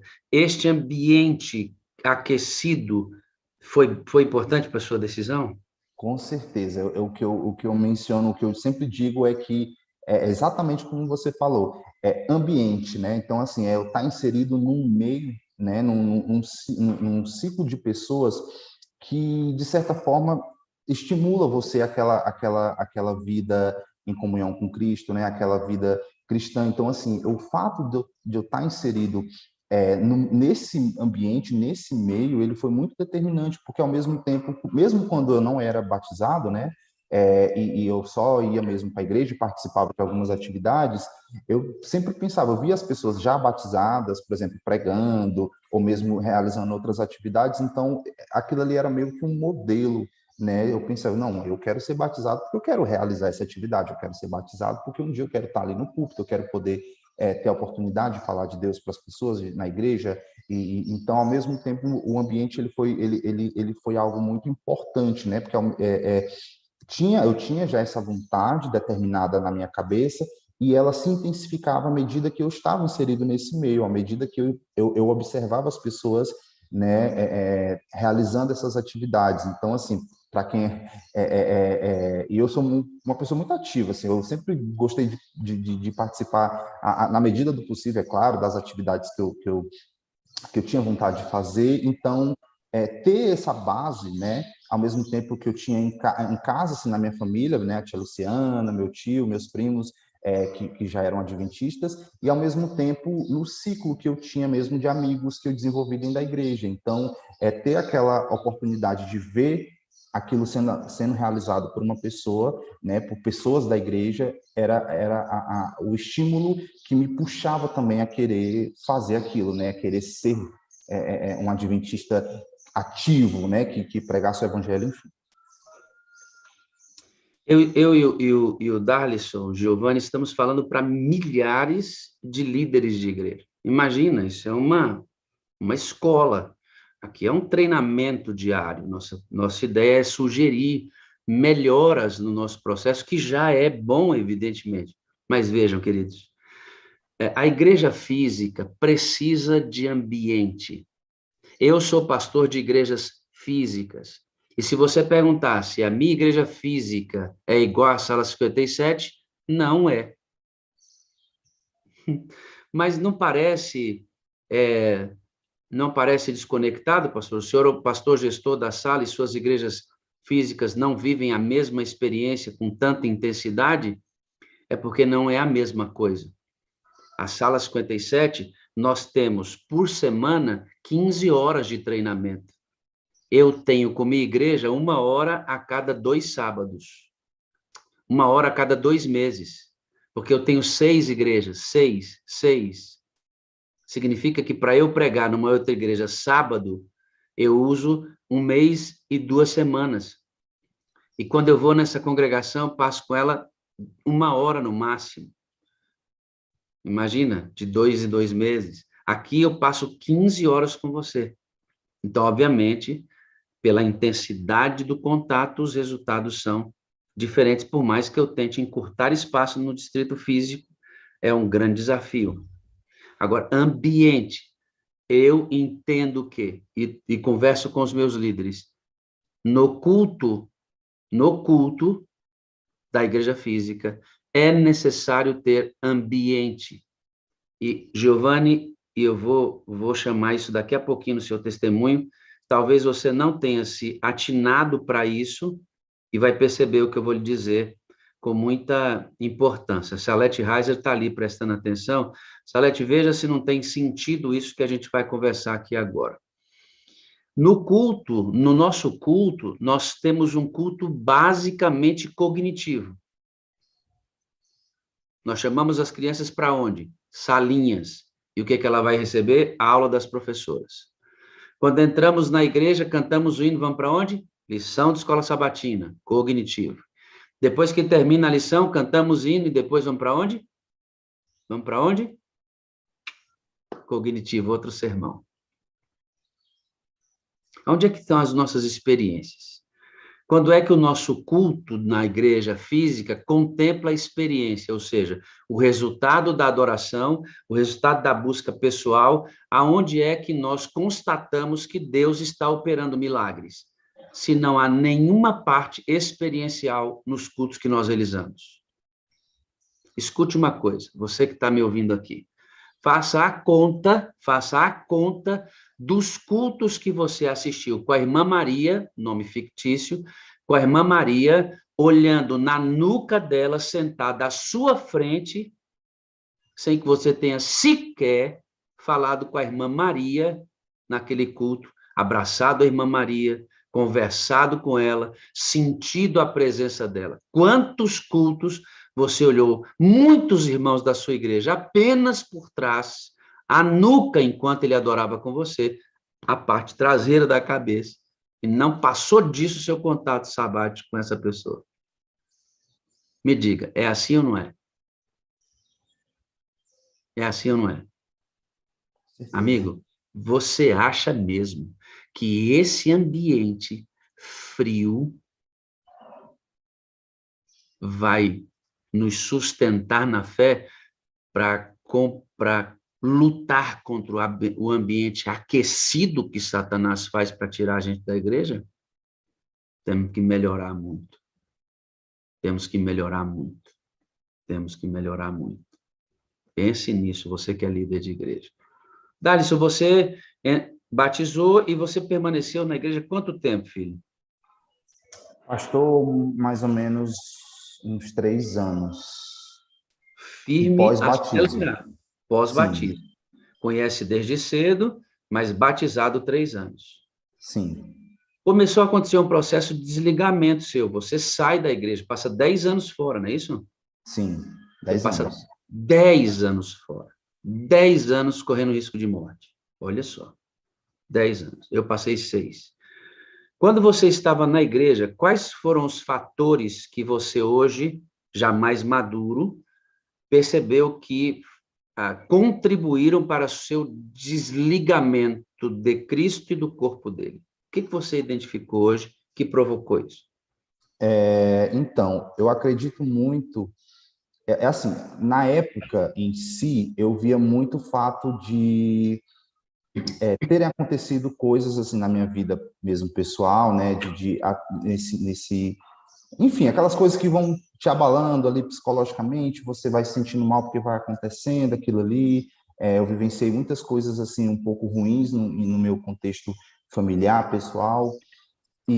Mas hoje eu acredito que foi, olhando depois de todos esses anos, eu percebo muito que nesse período eu tirei a prioridade de Deus, sabe? Era assim, eu colocava Deus em primeiro lugar para me ser a pessoa que eu era. E aí a grande questão é de não saber lidar com certas coisas que aconteciam comigo. Então, assim, você está se sentindo mal, você está acontecendo algo ali na sua vida, e aí você quer resolver aquilo ali, mas assim, mesmo sendo um jovem que, como eu mesmo mencionei, né, desenvolvia muitas atividades na igreja, muito espiritualizado, chegou no momento que eu não sabia lidar com esses acontecimentos, então eu automaticamente queria resolver de outra forma, sabe? Eu não procurava Deus, eu não fazia o que eu fazia antes, que era joelho no chão, Senhor, me ajuda, como é que eu posso resolver isso? Eu sozinho não vou conseguir. E aí eu tentei buscar resolver isso de outra forma e coincidiu exatamente com o período, e falando aqui no contexto ambiente, né, chocou exatamente com o período que eu saí do ensino básico, entrei na universidade e acabei me inserindo num outro ambiente, num outro nicho, com outras pessoas que não tinham essa visão cristã, não tinham essa visão de deixar Deus, de colocar Deus em primeiro lugar. Então, eu acredito assim que todas as coisas ruins que eu fiz aos olhos de Deus, elas foram consequências da minha falta de conexão com Ele, do momento em que eu tirei a posição dele em primeiro lugar e comecei a colocar outras coisas. Então, assim, como eu vivenciei muitas frustrações nesse período, eu queria escondê-las utilizando outras atividades, né? Fazendo outras coisas. Era a forma de eu minimizar certos sofrimentos, minimizar essas situações que eu vivenciava. Então, e aí acabou coincidindo com, como eu falei, né? Com a questão ambiente. Então, ao mesmo tempo que eu me desconectava de Deus, me desconectava da igreja, me desconectava dos meus amigos da igreja e estava me conectando com pessoas não cristãs que me conheciam, começaram a me conhecer e ao mesmo tempo eu me deixei levar, obviamente, por esse contexto, né? Então, daquela pessoa que orava, que lia a Bíblia e pedia uma bênção de Deus e pedia uma, sabe, uma iluminação mesmo na vida, na cabeça, na consciência de Deus, eu comecei a buscar outras coisas e para me tentar mascarar essas coisas ruins que aconteciam ali comigo, né? E foi um período realmente bastante complicado, bastante ruim. Então, eu acho que aí foi o grande problema, né? Darlison, deixa eu te fazer uma pergunta. Você sabia sobre o sábado? Sabia. Você sabia sobre a imortalidade da alma? Sim. Você sabia sobre a volta de Jesus? Sim. Os sinais da volta de Jesus? Sim. Você acreditava naquele período nisso e acredita até hoje? Sim. Você entendia que esta é a igreja verdadeira? Sim. Você, obviamente, acredita no ministério de Ellen White como profetisa da igreja. Com certeza. Crê que o seu corpo é o templo do Espírito Santo? Sim. Quando você batizou, você aceitou o desafio de ser um discípulo? Isso. Inclusive sendo doador de dízimos e ofertas. Sim. Engraçado, nada disso pediu que você saísse. Uhum. É por isso que eu vejo muito isso. Eu acho que, assim, por mais que você creia e desenvolva certas atividades, eu acho que o fundamento de tudo isso é a conexão com Deus. Essa prática diária de você renovar a sua aliança com Deus e colocar Ele em primeiro lugar. Eu acho que, assim, eu deixei enfraquecer o principal, sabe? Eu acho que o principal elemento para o meu alimento da minha vida espiritual, que é buscar a Deus, que é colocar Ele em primeiro lugar, foi o que eu deixei de fato enfraquecer, né? Então eu acho que esse foi o grande problema, porque começaram a surgir outras consequências disso, né? Então, Giovanni, eu vou desenvolver um raciocínio agora. Eu quero que você me diga se é verdade ou não, o que eu vou dizer. Nós não conversamos sobre isso.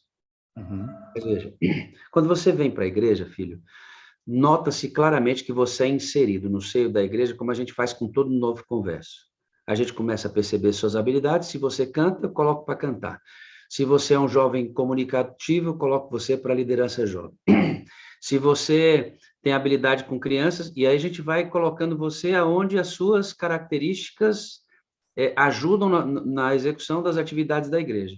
Caleb, você foi diretor jovem, e aí você entrou de cabeça, passou 3 anos acelerado nisso. Mas perceba uma coisa, se eu chamar você à sua memória, aonde estão as ações individuais do Giovanni que tem a ver com a prática da própria fé? Experiências individuais. Pastor, isso aqui eu vivi não enquanto Caleb, não enquanto diretor jovem, não enquanto igreja, não enquanto departamento. Esta é uma experiência minha, do meu estilo de vida. Eu percebo que essas experiências são raras. Quer ver como é que isso reverbera? Você vive coletivamente e sofre sozinho. Porque quando você teve sua crise existencial, familiar, se você for a exceção, glória a Deus. Mas a regra é que as pessoas não são assistidas em suas dificuldades pessoais. Você é aproveitado coletivamente no corpo para as atividades e sofre os embates da vida pessoal sozinho. E a gente acredita que a base doutrinária é suficiente para segurar você. Sofrendo sozinho, sendo utilizado coletivamente, a gente acredita, infelizmente, que o conhecimento doutrinário será suficiente para suportar. Eu estou certo na minha avaliação ou errei? com certeza, certíssimo. Conheço essa igreja, Giovanni. Eu conheço essa igreja. A gente faz isso. A gente trabalha coletivamente e sofre sozinho. Sabe o que falta? Esse trabalho coletivo é excelente. Doutrinação, excelente. Mas nós não temos o olho no olho. Nós não temos o abraço. Nós não temos, tipo, Giovanni, ó, tamo junto, irmão. Tamo junto. Você não tá sozinho. Entendeu, cara? Ó, pode confiar em mim, ó. Nós estamos juntos. A gente briga mais do que se apoia. Sabe o que falta? Eu vou dizer bem aqui para você, Giovanni. Eu estou ligadaço no tempo, fica tranquilo. Eu vou tomar como exemplo apenas, Rita, eu não vou abrir o seu áudio, tá? É apenas um processo didático, que eu acredito nisso aqui, ó. Eu estou frente a frente com a Rita, eu vou dizer, Rita, você é minha irmã. Você é parte do meu corpo.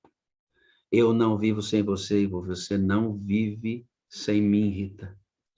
Ó, se você precisar de mim, filha, se você precisar de mim, você tem meu telefone, me liga, você não está sozinha. Sabe por quê, queridos? Ela precisa disso. Eu também preciso. Jesus chamou 3 para orar com ele, por quê? Porque ele precisava de pessoas que orassem com ele. Entende? Nós precisamos do outro. Infelizmente, nós ensinamos pessoas a verem sozinhas. Quer ver uma coisa? Vou dar um outro exemplo rápido aqui, porque o nosso amigo tem compromissos e eu não quero atrasá-lo. Essa moderadora lindinha aqui, ó, ela perdeu em poucos meses papai e mamãe. Você sabe o que é perder o pai e a mãe? Não é fácil. E doutrina não vai segurar essa menina.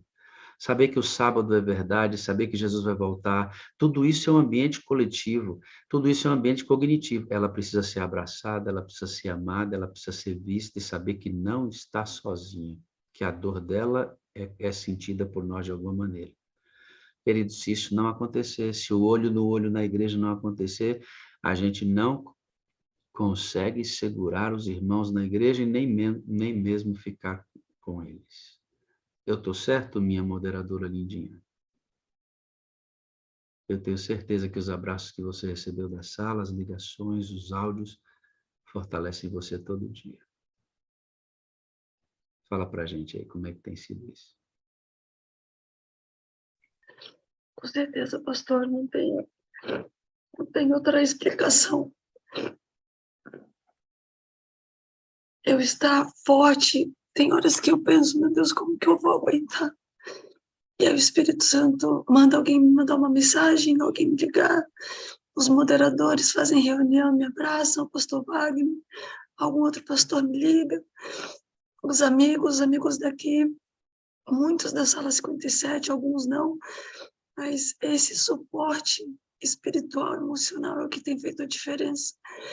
E a diferença para me manter em pé e para me manter, como eu posso dizer, ativa.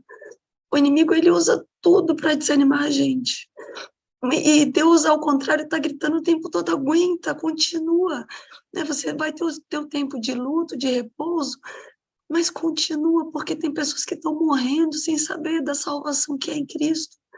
Tem pessoas que não sabem do plano lindo da redenção que eu criei para vocês. Tem pessoas que não acreditam em mim. Então, Érica, não desista, e Deus está usando todo mundo aqui da sala 57, alguns amigos pessoais, amigos da igreja também, é claro, daqui da igreja de Portugal, do Brasil, amigos de infância. Deus está usando todo mundo para me dar força, para eu não desanimar, e não é só desanimar no sentido de não ficar triste, né, não ficar para baixo, é não desanimar de pregar o evangelho, porque Satanás, ele quer deixar a gente congelado. Ele usa tudo que ele pode para entristecer a gente, e a morte é o máximo, né? E eu eu estou, em nome de Jesus, eu estou tão animada, tão empolgada em levar à frente meu projeto de pregar nas igrejas, de cantar nas igrejas, e de repente, esse ano, eu comecei o ano com muitos projetos, com muitos planos, e aí no início do ano já teve o diagnóstico da minha mãe, depois a gente foi para o Brasil para cuidar dela, depois ela faleceu. Tudo está acontecendo para me desanimar, e Deus está usando vocês. A sala 57 tem um papel muito importante, não é demagogia, não é clichê, é verdade. Deus está usando vocês para me sustentar, para eu não desanimar de pregar o evangelho, porque a nossa redenção se aproxima. Isso não é historinha. Chegou a hora de nós, crentes, não deixarmos nada desanimar a gente, nada. E a gente precisa avisar, porque o tempo urge. É só a gente olhar para as notícias. Como o pastor Abdoral disse, é só a gente ler a notícia, né?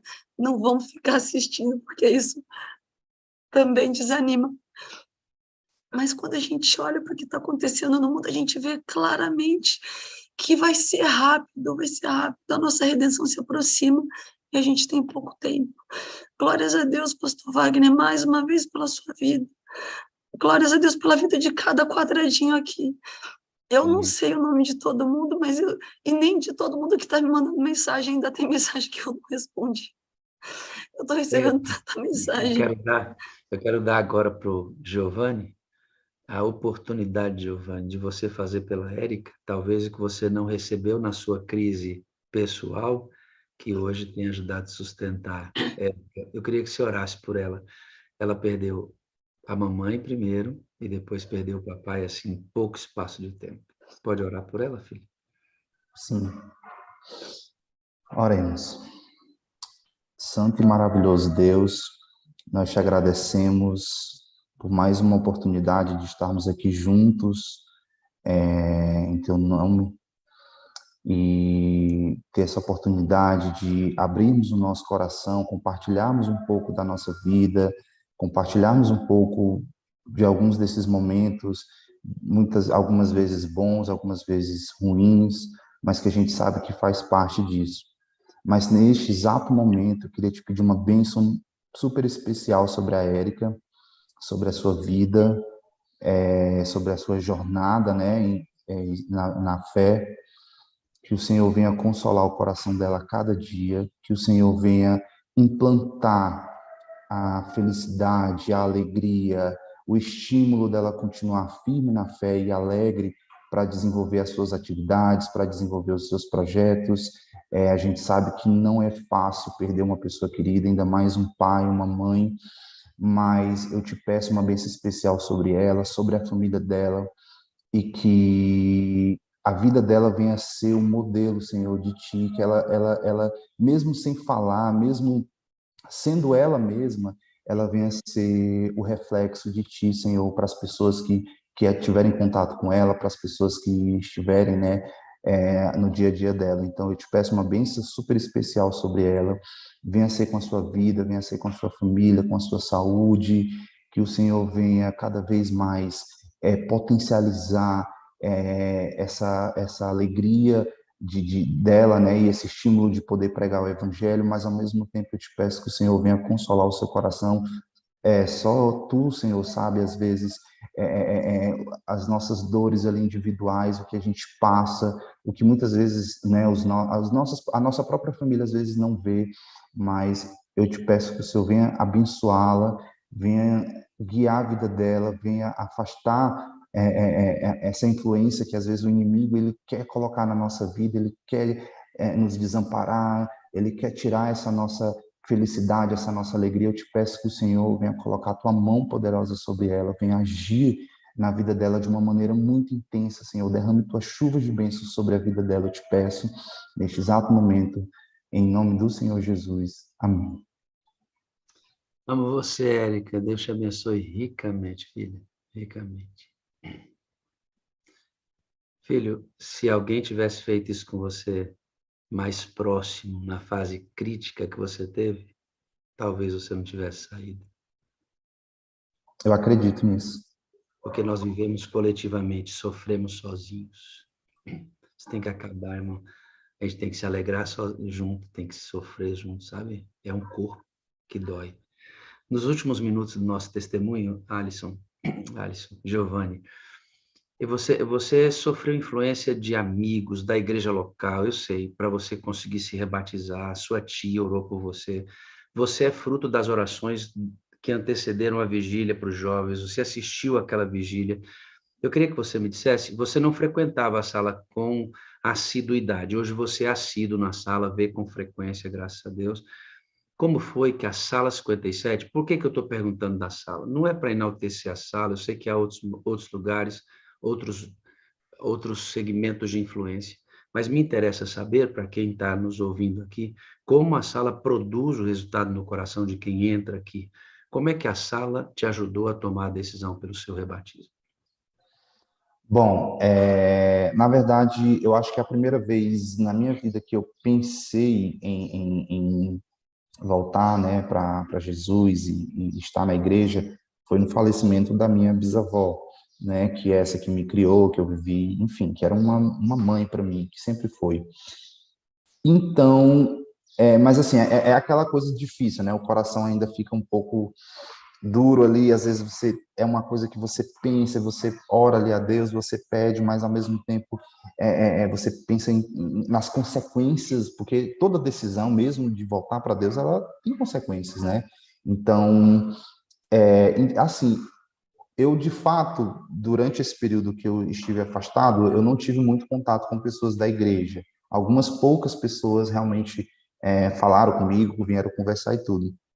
Então, eu acho que eu sentia muito aquela necessidade de ser abraçado sabe, pelas pessoas, por pessoas cristãs, por pessoas, eu não digo necessariamente as pessoas ali da minha igreja que eu estava, mas assim, ao mesmo tempo, quando eu me desliguei e me senti, entre aspas, abraçado pelas pessoas não cristãs e de serem, né, e de ver nelas um amparo, eu comecei assim, esse período, né, especialmente o período de pandemia, eu me senti mais só do que eu já me sentia, assim, nesse aspecto, sabe?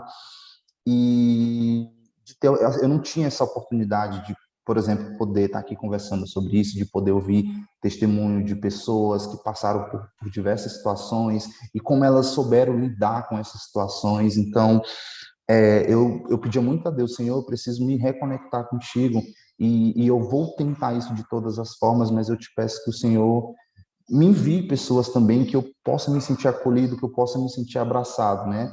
E assim, eu de fato comecei a frequentar a igreja, assim, aos poucos, alguns sábados eu estava presente, mas é como eu tinha mencionado, assim, na igreja eu me sentia abraçado, eu me sentia acolhido pelas pessoas, mas quando eu comecei a frequentar a sala 57, quando a tia Luciana começou a me mandar o link, eu senti aquele abraço próximo, porque por mais que nós estejamos em cidades, em estados e países diferentes aqui, parece que a gente está ali junto em um círculo, né? E a gente pode ter essa oportunidade de ouvir mais sobre Deus e ao mesmo tempo de compartilhar um pouco dessa experiência. Então, assim, como eu estava nessa fase de buscar a Deus e ao mesmo tempo de tentar vencer essas tentações, esse desânimo que às vezes a gente sente com certeza, mesmo já estando na igreja, principalmente nesse processo de retorno, porque como a Érica falou, Satanás ele tenta de todas as formas lhe tirar desse meio, tentar desviar o seu pensamento disso. Então, o que aconteceu foi que na sala 57, eu senti, foi a resposta da minha oração. Senhor, eu quero me sentir abraçado, eu quero me sentir acolhido, eu quero sentir, assim, não é um sentimento das pessoas chegarem para mim e, eu tenho pena do que aconteceu com você, não, mas é aquele sentimento de vamos junto, a gente consegue, é difícil, é complicado, mas quando a gente tem um ao outro, né, a gente pode nos fortalecer e estar firmes nas promessas de Deus. Então, isso foi o que eu senti na sala 57. A sala 57, ela foi a resposta da minha oração.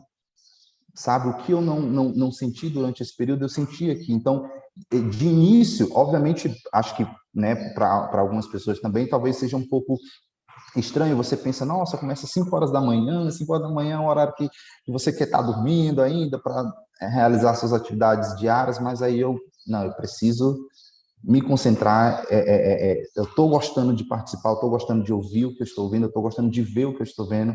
Então, ao mesmo tempo que teve esse esforço, teve muita mão de Deus, com certeza, por trás. Então, foi na sala 57 que eu vi, né? Então, eu até mencionei para o pastor Wagner que uma coisa que eu gostava muito na igreja era o pequeno grupo, porque o pequeno grupo a gente tinha a oportunidade de estar ali um com o outro, de frente com o outro, de poder conversar de uma maneira menos formal, né, de poder falar de Deus. Então, isso que eu sentia no pequeno grupo, tanto é que às vezes, quando eu comecei a me afastar da igreja, eu ia para o pequeno grupo aí não ia para o culto. Eu estava sexta-feira à noite no pequeno grupo, mas às vezes no sábado eu não ia. Porque eu gostava tanto ali do pequeno grupo, daquele nicho ali de pessoas próximas que oravam uns pelos outros, que davam testemunho, que eu senti isso aqui na sala 57. Então, de certa forma, foi um outro grande estímulo né, e fortaleceu bastante essa decisão de retornar para Deus, né? Com certeza. A sala 57 não é presencial, filho, mas passa longe de ser informal. Informal quer dizer que não aparece ou se recusa a aparecer sob uma forma definida, reconhecível, né? O pessoal diz, não, na internet isso é informal, não acessa, parece que a gente não está junto. Mas aqui, meu amigo, é longe de ser informal. Esse senso de pertencimento, Dades, é real.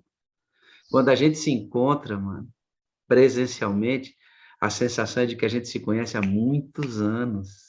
Cara, e é uma alegria que invade a gente quando a gente se encontra, quem está vivendo essa experiência na madrugada, que é um negócio... Sabe quando Atos 2, assim, havia o mesmo sentimento no coração deles? Lá diz assim, né? Que eles comiam de casa em casa, que eles oravam, e havia o mesmo sentimento no coração deles. É isso que você está sentindo? Você está sentindo uma coisa boa no seu coração agora. Com certeza. Por poder estar testemunhando aqui, estar falando a milhares de pessoas sobre a sua experiência, estar abençoando tantos outros que estão se identificando com você agora, como você se identificou com outros testemunhos que fortaleceram sua caminhada. Você está sendo um elemento de emulação. Está lá em Atos 2. O que é emulação? É quando eles se viam e eles dizem assim, nossa, eu quero a mesma experiência que o Giovanni, eu quero viver essa mesma coisa que ele está vivendo. Esse é um sentimento de emulação que tinha dentro da igreja de Atos 2 e que a igreja presencial, por falta de humanidade, não possui. Nós somos cognitivos no culto. Agora veja, para você voltar, houve novamente a transição de ambiente. Você tem que se desligar das pessoas do mundo para se ligar de novo ao corpo. E a sala fez esse momento de aquecimento senso de pertencimento ao ponto de você dizer assim, eu quero ser do corpo de novo. Sim. Né? Foi exatamente isso. Ontem eu fiz uma pergunta, e aí eu vou fazer essa pergunta para a gente finalizar, para eu não ir a mais do que a gente combinou aí. Eu perguntei para a sua tia qual foi a sensação que ela teve quando viu você segurar o roupão, né, naquele dia do batismo. E aí eu queria que você, olhando para essa cena aqui, onde escorre bastante água do seu corpo, você acabou de sair do tanque, o pastor puxou você, e ali você nasceu de novo, qual é a sensação que você vê essa água escorrendo de você? O que significa isso para você, filho? Isso significa um novo nascimento. Significa uma nova vida, sabe? Porque hoje eu olho assim para esses últimos 10 anos, né? Eu não gosto muito de pensar no sentido assim, apesar de muitas vezes eu me entristecer por coisas que a gente acaba fazendo e tal, mas eu gosto muito de pensar que Deus, ele é tão paciente, tão misericordioso, que me deu a oportunidade de nascer de novo, né? Me deu a oportunidade de ter uma nova vida, sabe? Por mais que às vezes a memória da gente, enfim, a gente fique sentindo abalado, mas esse momento para mim, esse exato momento aí que está registrado nessa fotografia é um novo nascimento, é uma nova vida, sabe? É como se Deus tivesse chegado para mim, olha, aqui estão as suas metas para essa nova vida que você tem, para você alcançar e para você poder testemunhar e poder fazer com que outras pessoas também cheguem a esse momento. Você não gostou de vivenciar esse momento? Então agora oportunize com que outras pessoas vivam esse momento, né? Então, para mim é esse sentido, o sentimento que eu tenho é de como de ter nascido de novo, de uma nova vida ter existido agora comigo. Nós da sala estamos muito felizes em fazer parte desses núcleos de influência que trouxeram você para aquele lugar e para a sua vida em Cristo. E os irmãos da sala agora, eu não sei porque a lição está na minha cabeça, é Darlison, o nome parece. Giovanni, os irmãos da sala vão manifestar o quanto eles amam você, estão felizes pelo seu rebatismo, porque eles oraram por você, filho. Você é fruto da oração deles. Eles vão dizer para você o quanto eles amam você. Chamamos, Giovanni. Deus abençoe. Nós chamamos, Giovanni. Todos na caminhada. Parabéns, querida. Tá aí para te dar um abraço. Feliz pela parte. Sado. Chamamos, Giovanni. Obrigada. Alegria. Abraçado, Glórias a Deus. Jesus sempre Te amo, e vem. nós também. Parabéns pela tua vida. Glórias a Deus pela Lá no céu, irmão. Glória a Deus pela sua vida. melhor lugar do mundo. Deus te dê. Deixa eu te dar um abraço agora, meu irmão. Ô, glória. Essa foi a melhor decisão. Glórias a Deus. Tamo junto na caminhada. Deixaria aqui eles falando, Giovanni, um monte de tempo, né? Porque o que eles estão dizendo para você é verdade, filho. É verdade. Eles realmente amam você, estão muito felizes. Nós oramos pelos jovens que estavam afastados e você foi. Tava vermelho. Deixa eu fechar aqui. Pronto. Deixa eu fechar aqui. Pronto. Então, ok, pode abrir o seu, Giovanni, por favor. Obrigado, amigo, pela disposição de estar aqui e de oferecer. Eu que agradeço, pastor, eu que agradeço essa oportunidade, não só de testemunhar aqui sobre tudo isso que aconteceu, mas eu acho que esse momento aqui, né, de todas essas mensagens que eu ouvi, elas vão ficar eternamente no meu coração. Muito obrigado por esse momento também. Eu amo você, eu preciso de você para ser feliz. Você é a parte visível de Deus e eu creio mais em Deus, amigo, porque você existe. Amém, pastor. Eu amo muito e amo todos vocês aqui da Sala 57 também. Muito obrigado. Amém. Tenha um grande dia. Um grande abraço. Igreja é isso. Não é só doutrina. As pessoas não vão se sustentar, querido, só porque elas sabem do sábado. As pessoas não vão se sustentar só porque elas creem na volta de Jesus. As pessoas não vão conseguir suportar seus dilemas pessoais só porque elas creem que depois da morte não tem nenhuma vida. Elas não vão conseguir suportar a onda esperando a ressurreição só porque sabe que vai haver uma ressurreição. Quando Jesus diz assim, ó, amem a Deus sobre todas as coisas e ao próximo como a ti mesmo, Jesus incluiu a sua vida na minha como parte da nossa resistência. Como parte da nossa resistência. Sabe por que muitos saem da igreja? Porque você nunca ligou para eles. Mas levanta a mão para votar a exclusão do nome dele do rol de membros da igreja, porque ele desapareceu. Sabe por que muitos saem da igreja, queridos? Porque muitos caem sozinhos. E Boaz, nós levantamos a mão coletivamente para disciplinar as pessoas. Help, socorro, eu vou pedir aqui literalmente, socorro, irmãos. As pessoas caem sozinhas e são disciplinadas coletivamente. Pessoas que nunca sequer ligaram para aquele ser humano que caiu, levanta a mão na igreja para provar a disciplina de exclusão de uma pessoa que nunca cuidou. Como pode isso? Como pode isso? Isso é muito contrário ao Evangelho. Isso é muito contrário. Se vivêssemos coletivamente esse amor aqui, disciplinaríamos muito menos. E quando fôssemos disciplinar a pessoa, agradeceria pelo cuidado. Mas não. A gente prefere crer que uma doutrina por si só vai sustentar as pessoas. Nós somos um corpo. Eu preciso de você, Letícia Galego. Você não vive só. Você não vive só.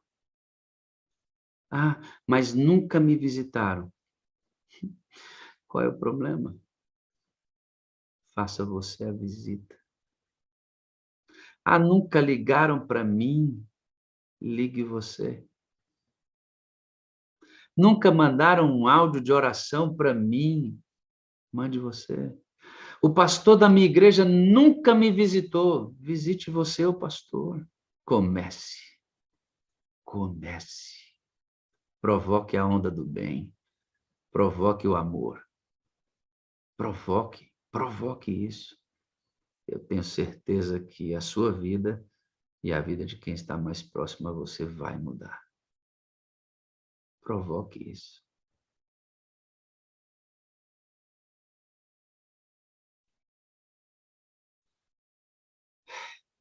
Que coisa boa isso, né?